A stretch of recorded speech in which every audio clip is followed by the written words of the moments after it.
Recording my screen. All right. Okay, good. Can you guys see my screen? First things first. Let's start from there.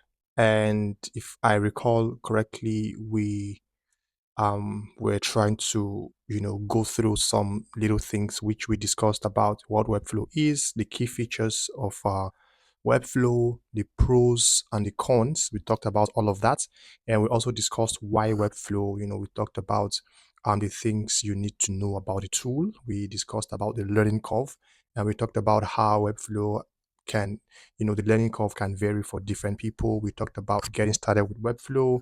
Now, today we're just going to talk about frameworks and why it is important. With Webflow, you have to, because from the get go, you have to learn both a framework and also learn how to use the tool Webflow.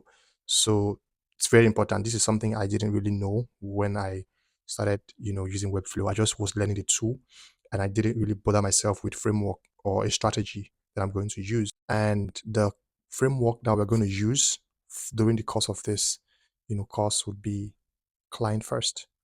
I don't know, maybe most of you must have heard about it before. Maybe most of you already use Webflow, but you do not understand strategy and how you can, you know, what what framework you would also use. So today we're going to also discuss client first and what it is.